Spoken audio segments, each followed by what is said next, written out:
This is the first section of the exhibition. So this whole section is really about, we've called it Bloomsbury before Bloomsbury. So it's looking at the family background to Vanessa Bell and Duncan Grant, and also at some of their earlier work. We start off with a portrait by George Watts of Julia Stephen, Vanessa Bell's mother. Watts was a friend of Julia Stephen. In fact, Julia Stephen's family included Juliet Margaret Cameron, the photographer, and she would have afternoons on Sunday afternoons where she invited artists and intellectuals to a sort of salon. So it was just really to set the scene with Vanessa Bell and Virginia Woolf growing up in quite a cultured, educated household.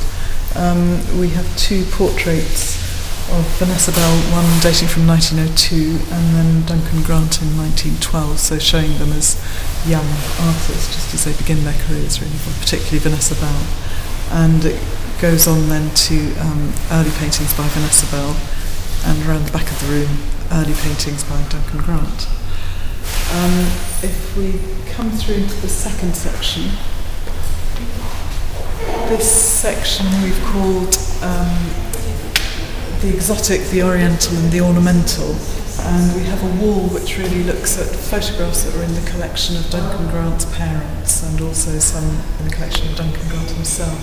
Duncan Grant grew up in India for the first 9 years or so of his life, and we have his mother, Ethel Grant, in India, photographs by Samuel Bourne.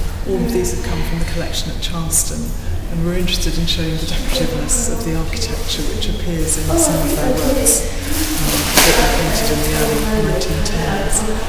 A little watercolour of India, also some cave decorations from Burma in the Shan provinces, which Duncan Grant was interested in, and he would have acquired this in about 1921. And then just some photographs again in the collection of Duncan Grant and Vanessa Bell, Nijinsky from the Ballet Russe when it came to London in 1911-1912, and then a photograph of the Dreadnought hoax where Virginia Woolf and Duncan Grant and others dressed up as Abyssinian royal family and went onto the HMS Dreadnought and played a prank on the British naval system.